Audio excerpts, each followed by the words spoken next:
Assalamualaikum sa ating lahat, sa inyong lahat, sa mga nakapanood ng video na to. What's up? So ngayong araw, ipapakita ko sa inyo ang napakagandang view ng zoo dito sa Abdali sa may bandang Kuwait.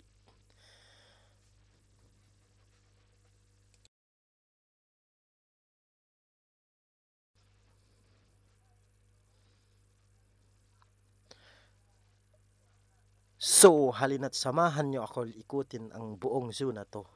So umpisahan natin dito. So yan, papasok tayo, may nadatnan tayo, dalawang nagmamarites. Napakalaking katawan, maskulada. So ngayon papasok tayo dito. Tingnan natin kung anong meron dito. So yun, may mga restaurant. Restaurant dito guys. So yun, may mga kumakain. May mga nagpapahinga. So bali open area siya to guys. So open area. So puntahan natin yung nasa loob-loob nito. Tingnan natin kung anong mga nandito. So what's up nga pala sa inyo guys. Salamat sa panonood. So ngayong araw, itutur ko kayo dito sa Abdali Park sa Kuwait. Ito na yata ang park na kung saan mayaman sa payong. Yan guys, nakikita niyo yung mga payong. Ay, may iba't ibang kulay ang mga dinidisplay nila diyan. Ginawa nilang bubong. So for the sake of the design of this park. So yan, medyo attractive naman siya tingnan. At saka kakaiba yung style niya. So yan guys, na marami ding pumupunta dito. Yan, marami ding namamasyal dito. So medyo may kalayuan nga lang yung Abdali na to. More or less mga 2 hours yata magmula doon sa city, 2 hours o 1 hour. Yan, yung biyahe. So yan guys, may mga nagpapahinga dito. Yan, bibidyo ko sa inyo yung mga bulaklak na tinanim nila dito. Siguro mga mahalaga yan. So yun,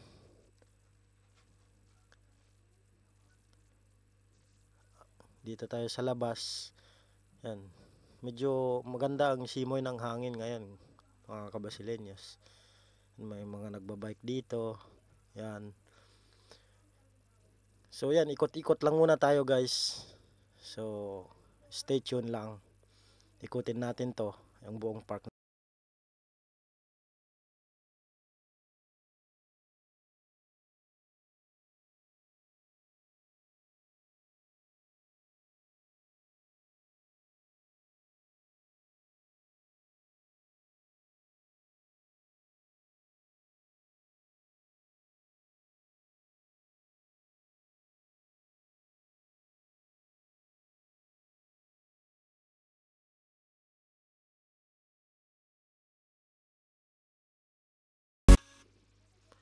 So yun guys, banda dito may mga playground siya.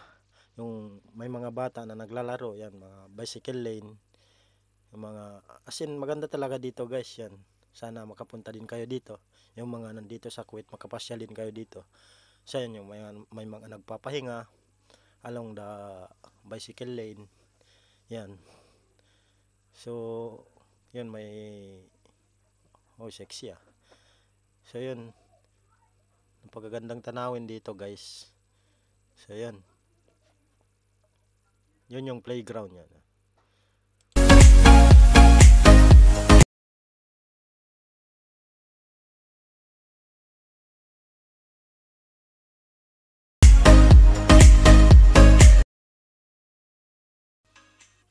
Bukod sa playground, makikita din natin yung napakalawak na maisan dito guys. So fresh pa yan. Medyo hindi pa pwedeng ma-harvest ngayon. Kung oras niya ma-harvest, pwede tayong bumili ng fresh dyan. Marami ding bibili dyan mga kabasilenyos. Yan oh, nakikita ninyo sa unahan natin yung maisan. Akala ko dito tubo dito yung mga ganyang klaseng halaman. So meron din pala dito sa gitnang silangan na pwede mapagtanim.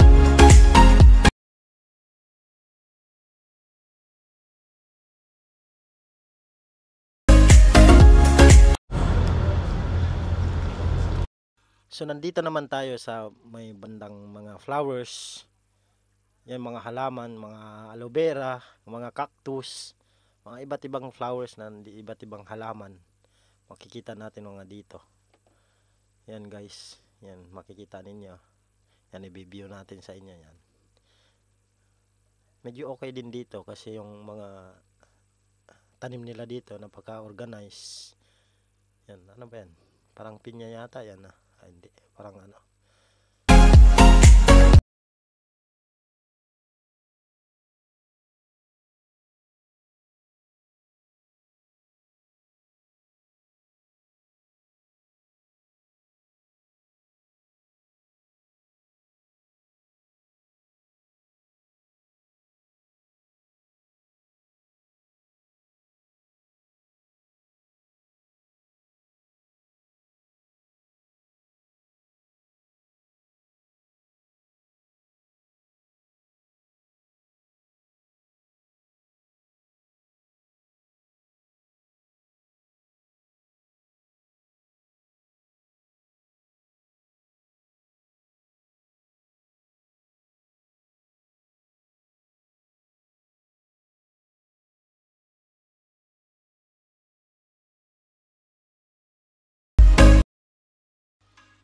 So ayun mga kabasilenyos, kung medyo pagod-pagod tayo sa pag-iikot, may mga pwedeng maupuan dito. Yan, may mga pahingahan dito, yan, habang matatanaw mo yung mga magagandang halaman na naka-display dito, yan mga kabasilenyos. Pag bumili ka dito, nandun yung kahera. So magre-request ka lang doon.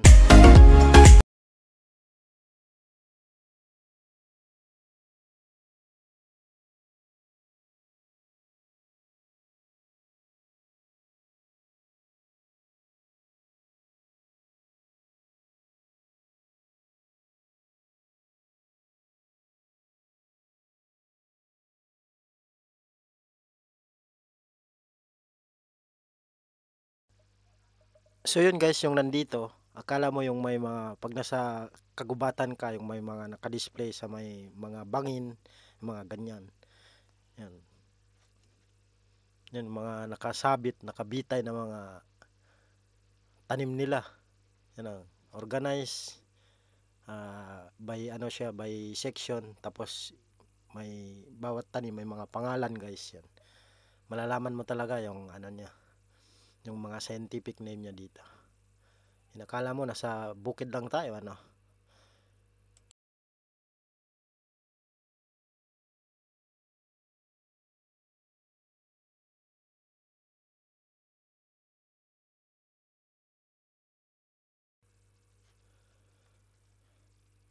So balik tayo dito sa mga payungan guys.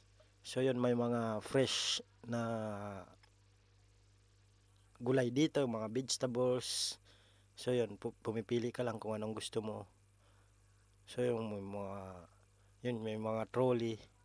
Kung bibili ka ng marami yan, kukuha ka ng trolley tapos ah, magbabayad ka syempre. Yan, pupunta tayo dito sa may mga fresh na gulay. Yan, tingnan mo, daming bumibili mga kabasilenyas yan. Fresh yan, kakapitas pala ang yan, yung iba, bata ang binibili eh. Bata ang nakikita natin sa trolley. So yan.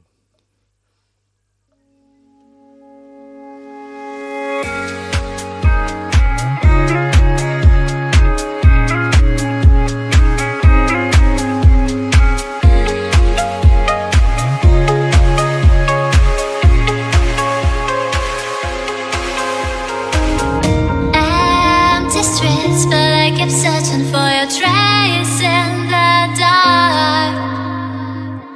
Losing myself in the endless memories of the end right from the start. You're an obsession in my head, I can't forget your eyes. So yun guys, nakita nyo naman ang ginawa ng mama oh. Galing sa trolley yun, nilalagay niya, fresh na fresh talaga yan, kakapitas pa lang. So yun, daming bumibili, kaya lang malayo eh, dapat may sasakyan ka talaga pag pupunta ka dito. Siyempre, alangan naman, maglakad kay.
Pag pumunta ka dito, masaya ka pa, matatanggal pang mga stress mo, at may mabibit-bit ka pang pauwi ng mga fresh na mga gulay.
Sana nag-enjoy kayo sa panonood. Maraming salamat sa inyo. Kita-kita tayo sa susunod. Nagpapaalam, Basileños Explorer Vlog. Mabuhay tayong lahat. Shoutout sa inyong lahat.